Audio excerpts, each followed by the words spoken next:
What's up, everybody? Hopefully, all is well. We have some scary and interesting TikToks today.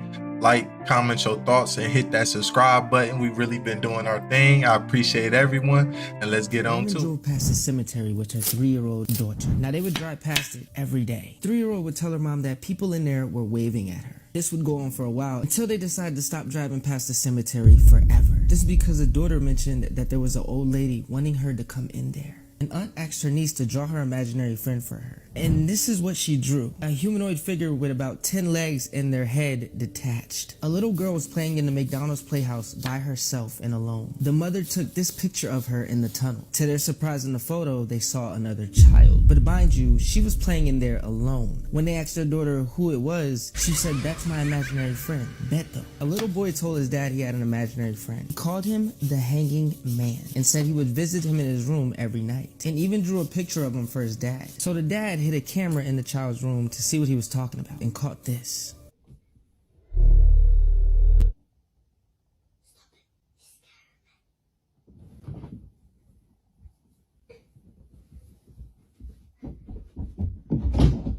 Check this out. Hey Eliza, do you remember the day you were born? No, but I remember the earth would open and I crawled out of hell. Do they have a return policy on children? Because I think she needs one. Speaking of birth, there is a 1 in 365 chance of you meeting someone with your exact birthday. Put your birthday down below to see if you can find your twin. Make sure to hit that follow button because part 2 is crazy. You know what's wild about that? I remember a story. A kid said Woods needed sacrifice to his parents. Don't do this TikTok trend. Wait, what is it? So it all started in Arizona when kids would take tape and put it on the bridge of their glasses. Then at midnight, they would stare at the moon, but maybe for the last time. Bro, what? So listen, as they were staring at the moon, they were teleported to a room that had an eye exam. A man dressed in all black wearing a monocle forced them to do the eye exam, and if you failed, he would rip your eyes out. During the exam, you couldn't wear glasses, so the kids would have to manipulate light to be able to see. How would they control light? Well, it's the pinhole effect. If you make a small hole with your hands to look through, it will reduce the amount of light that hits your eyes. This makes what you're looking at way less blurry. The kids who did this were the only ones to escape. Can't they just use echolocation? What this woman did still leaves locals speechless 65 years later.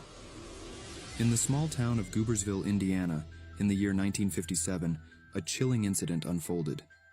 Karen Noodleman, a 16-year-old girl with a haunting past, resided in an insane asylum. Known for causing the tragic loss of her family members, she was deemed dangerous after a lobotomy gone wrong when she was just 13. One eerie night, during the routine morning roll count, Karen was nowhere to be found in her cell. Panic ensued as the asylum doctors discovered a hidden hole behind her Marilyn Monroe poster. The entire facility went on high alert, and the police were immediately notified. Concern for the safety of Karen's remaining family members grew, particularly her younger brother, who was living with their grandparents. Multiple attempts to reach out to her grandparents went unanswered, deepening the sense of unease among the asylum staff and law enforcement. With a sense of urgency, the authorities rushed to Karen's grandparents' home. They pounded on the front door, yelling, "Police!" Uncertain of what they would find inside, someone finally opened the door, but it wasn't who they expected. Nah, that's crazy. That's crazy. What if it was another person she met up with? Another person that escaped with her? This was the most evil lady that ever lived. During the early 1900s in East New Jersey, a fortune teller lady named Luna Tick had a shop at the outlet mall. Most people avoided her shop because of how strange she was. But when they did enter, she would read their palms and give them a date when their life would end. The creepy part about this was that she was always correct and started to gain local fame. But when a skeptical off-duty officer named Pepe Roney went in for a reading, he was told that today would be his last. He quickly insulted Luna, saying that she was a fraud and that he would be right back here tomorrow to prove it. Pepe decided to stay the night in at his home just in case, because he knew her track record of being correct. After dozing off around 10 p.m., he would wake up randomly and would become face to face with Luna, and she would creepily say, "Sorry, did I wake you?"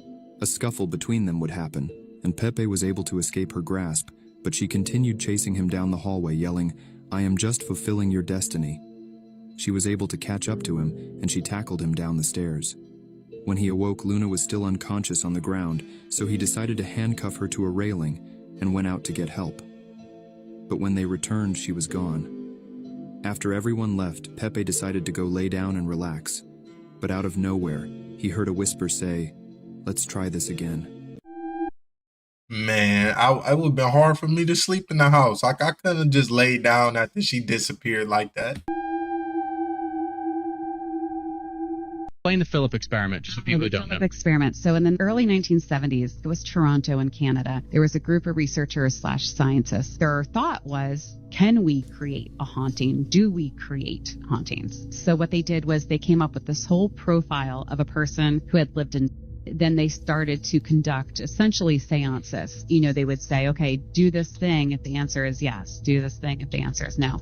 And they knew the answers because they had written them. And the objective phenomena that would happen would correlate with the ghosts they created and the answers that they knew that they had written down. Did they create it, or did they invite something in? Or is it just, you know, maybe they got it wrong and it's just totally explainable. Yeah. But that's the Philip experiment. That's wild, playing with stuff like that. These secret societies, what I found was really astounding. They're nothing new. They track back through older secret societies. They go back in through Illuminized Freemasonry, back to the Knights Templars, back through the Cathars, back through the Rosicrucians, go all the way back to the ancient mystery schools of Greece and Egypt. And even those schools do not spring and whole cloth into existence. They are remnants of the older secret societies in the world, which date all the way back to the ancient Sumerian civilization. And they left behind clay tablets still in existence, which basically state that they were the product of a colonization by people from space. Over a period of 30, 35 years, I have studied, read, talked, experienced, and I want to tell you, they're real, they're here, and yes, within the inner core elite, they definitely have power. These people run the major banks, major insurance companies. Now, we don't really stop and think about these folks or these organizations, but they exert a tremendous impact on the lives of every single individual. The premier secret society is the Bilderbergs. They're so secretive they don't even have a name. They call the Bilderbergs because they were discovered meeting first in the early 50s in the Bilderberg Hotel over in Holland. They were being headed by Prince Bernhard of the. That's wild. Do y'all believe what he was saying? This is scary. Did you hear that story about that guy from Friends, the famous sitcom with Jennifer Aniston? His name is Matthew Perry. You have probably heard of him before. He passed away last year after drowning in his own jacuzzi. After this, a lot of people began to question the true cause of his death because they thought something much scarier happened. And it makes sense because, listen to this, he took a picture of him in the jacuzzi the very same night that the incident happened. Before passing away, he had posted about Batman on his social network apps, and in one of the posts there was video footage of somebody throwing down 3 cranberries on a table. Remember, this was his last video he ever recorded. Well, listen to this. There was actually a band named Cranberries, and guess what? Their lead singer just also happened to pass away by drowning. But that's not it. He also had a book where he wrote that if he ever threw a Batman symbol out, he is in trouble. Some people think this is part of some secret Hollywood ritual or something like that. How do you feel about this? What do y'all think? And that's AI, by the way. I believe so.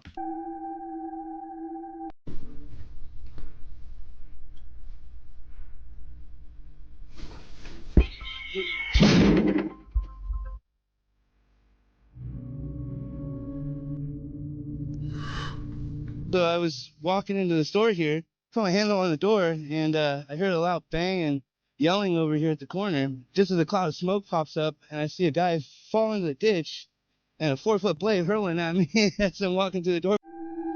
That's wild. I'm P. Diddy right now. when in actuality, everybody should be focusing their eyes on this man, Sir Lucian Grange, aka the chairman and CEO of Universal Music Group. Yes, the same Universal Music Group that had all of its artists' music taken off of TikTok. This situation is way bigger than anybody really thinks. And hopefully I'll be able to open your eyes just a little bit more. And there's numerous accusations of Lucian and UMG sponsoring these parties, including from artists like J-Lo herself. It gets pretty dark. And if you really want to get deep, over 70% of the songs that just so happen to be on the Billboard 100 just last year in the last quarter of December, okay, were literally owned by Universal Music Group, people. And in the 1,000 plus page documents, Lil Rod Jones and a lot of other defendants as well admit that Lucian himself was at each one of those parties. So that in itself should really tell you something. And did you know, across the course of Lucian's career, Grange's worked with the likes of ABBA, Drake, Elton John, Jay-Z, Katy Perry, Queen, Rihanna, the Rolling Stones, Sam Smith, U2, and Amy Winehouse. Oh, and ironically, Grange is a Sir by virtue of being knighted by the Queen of England in 2006 for services to British business and inward investment, as well as his accomplishments. Nah, he doing too much. Who knows? He might be innocent or guilty. Time fishing in Georgia. Ooh. Wait for it. Ooh. Oh my god. Yeah, see? They're crazy. That's a better one. Oh no. It's in there. I need my stuff. Oh my god! God! Then run! Oh my god! Oh my god! I got that on video! Oh my god! Alright, we gotta go. That ain't nothing to play with. You know, at the end of the day, could have took his leg. He blessed him with that one. This don't make no sense. I don't care what you say. We can't create these type of statues today. So let me ask you, what kind of technology was they using in the 1500s that could create statues like this? This is a statue of... Y'all think they replicate that? Is that even a real statue? I don't know. Why his arm moving like that?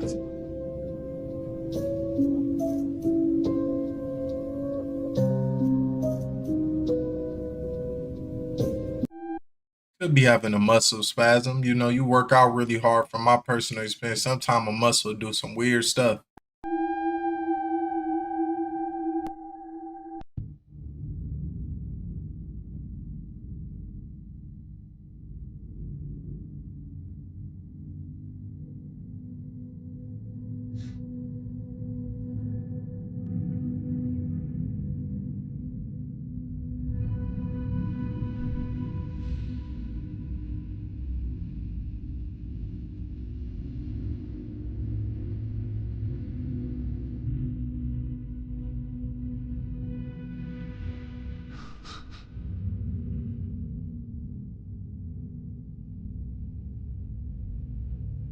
What is this?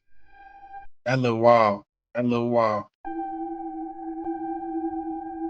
Beautiful city of LA, just before the turn of the 1900s. And a look at how the numbers just don't add up. All these old and very aged brick buildings amongst the muddy and dirty roads with the bleached out white skies. And of course the photoshopped or added in American flags afterwards. I mean, when you're the U.S. hotel, you better show a U.S. flag on it, right? Oh, and of course this was in the 1880s. Let's take a look at the population of LA then. Not too shabby for just over 10,000 people. Not too shabby at all. And for a town that big, you certainly need a hospital built that large. And for so many patients, don't worry, it only took them just under a year to build it. Really takes the word founded to a whole new meaning. These buildings weren't built rapidly in a year for a population just over 10,000. This was a founded city, I guess the guy in charge of bleaching out the skies tried to just rush out for the weekend there. I mean, what are these? Come on. Again, they're telling us this is all just relatively new construction. Doesn't look aged or weathered a bit. Certainly that's why everybody's excitedly posed around it. The founded structures. Or in the Arcadia here in 1890. Nice little shacks and shanties right up next to it. And another hotel, the Raymond Hotel in 1886. Just in case the whole entire population of 10,000 plus people wanted their whole families and extended families. They had 2 locations. One hotel for your immediate family and one hotel for your in-laws, I guess. And of course, who could forget the Castle Schools? No town of just over 10,000 is complete without them. The first street light being installed in 1882. That's certainly a nice spot for a street light. But of course, Los Angeles, just like anywhere else, erasing all the beauty of the old world piece by piece. As Napoleon said it best, history is nothing more than a set of lies agreed upon. Question everything, friends. Until next. That's wild. Do y'all believe that them pictures are real?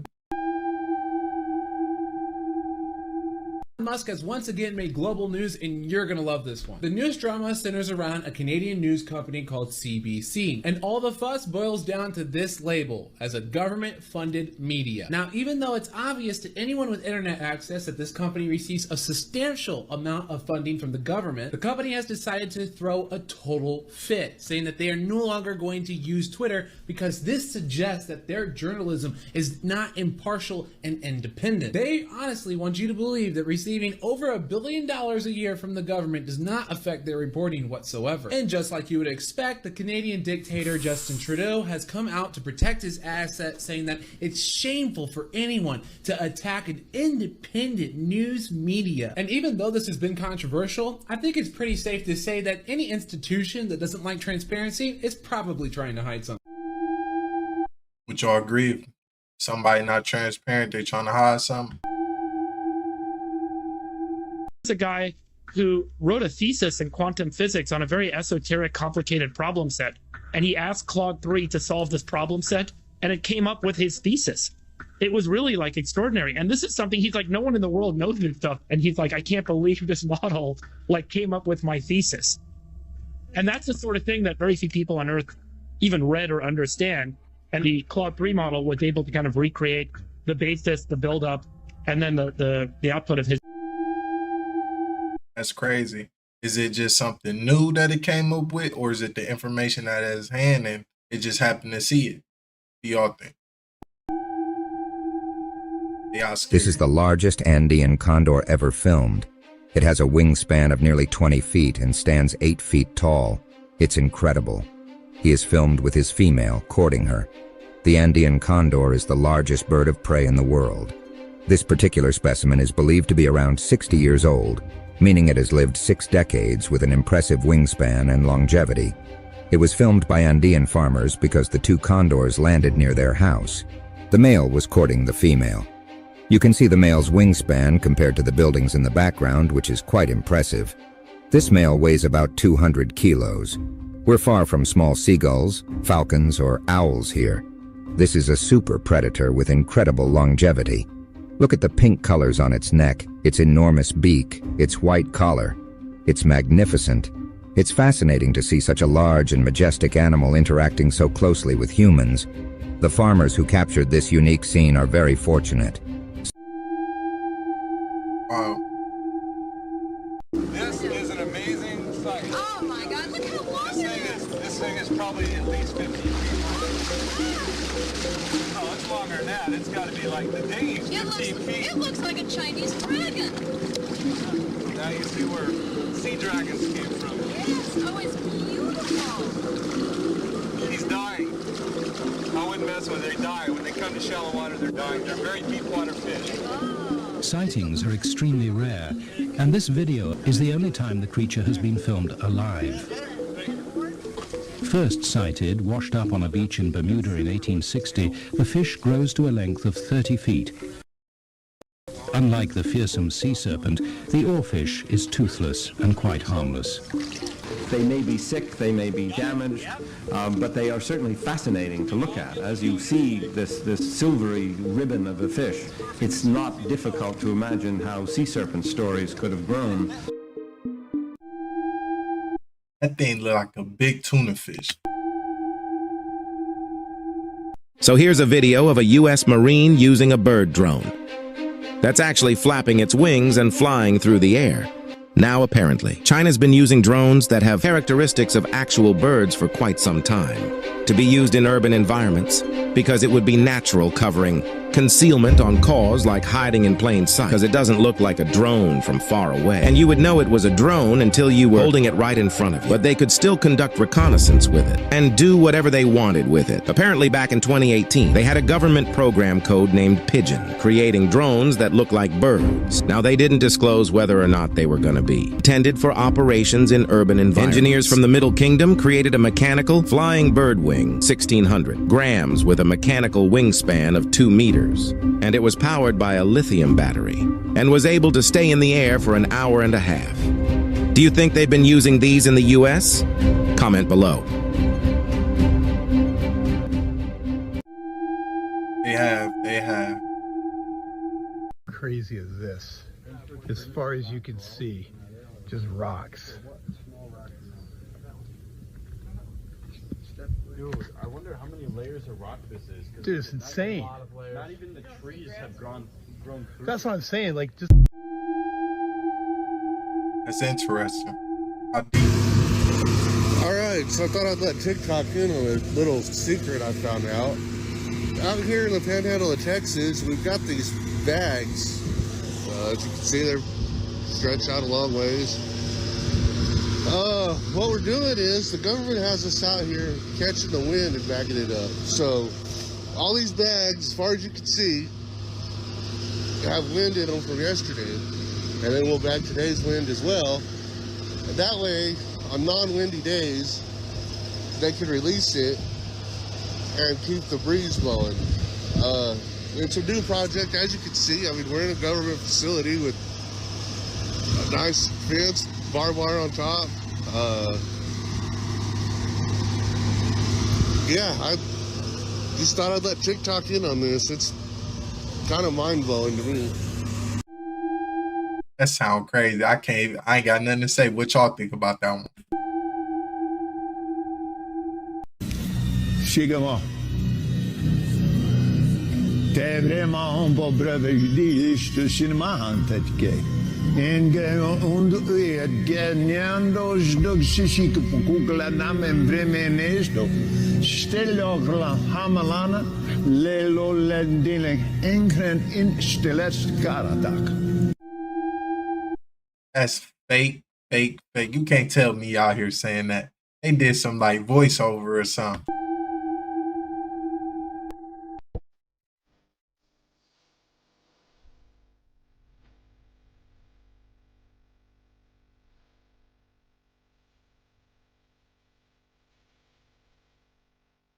Dang. That's somebody's car? Is that like one of those Google cars? Like, dang. That's wild. That's a leg or a shoe? Oh, that's a shoe. I see it.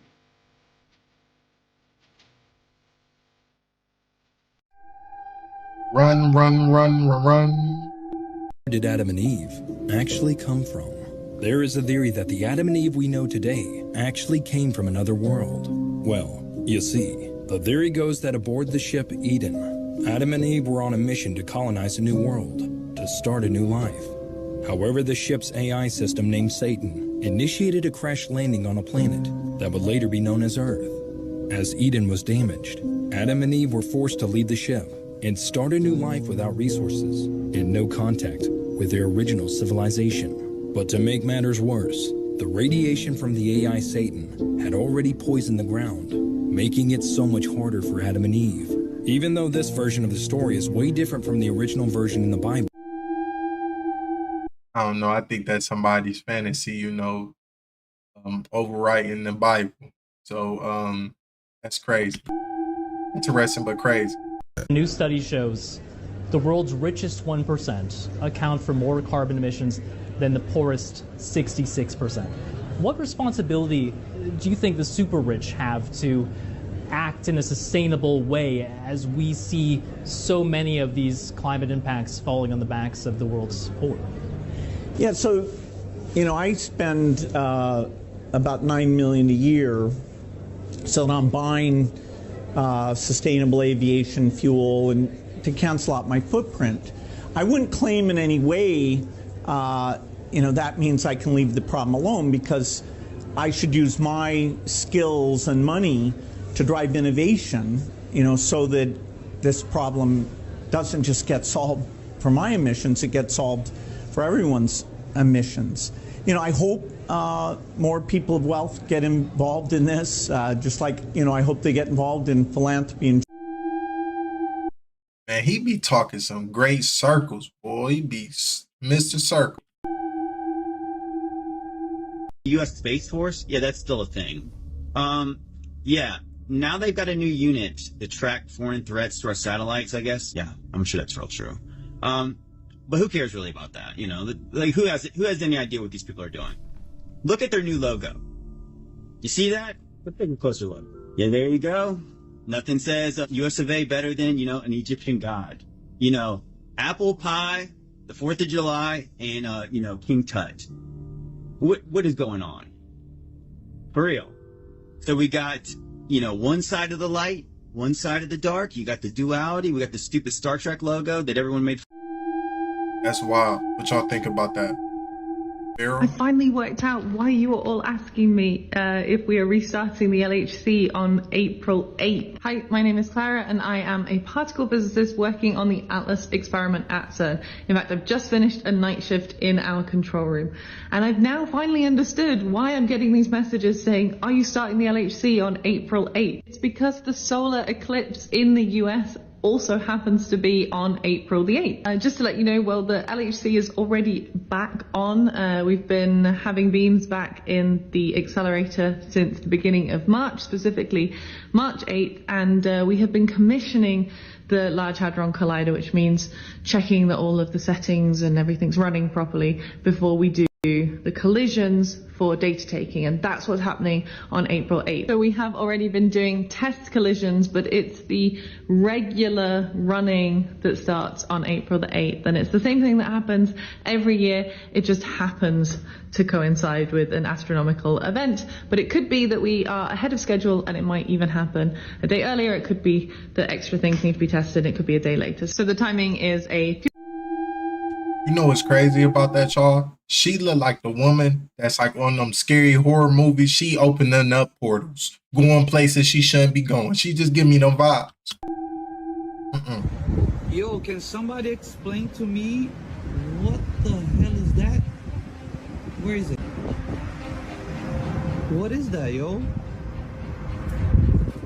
That thing is not moving. That looks like a flying saucer.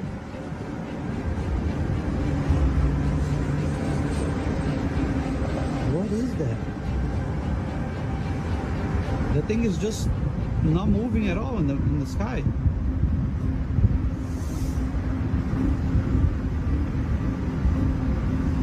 Come closer, come closer. Now that's crazy, y'all. What y'all think about that? Drone? UFO?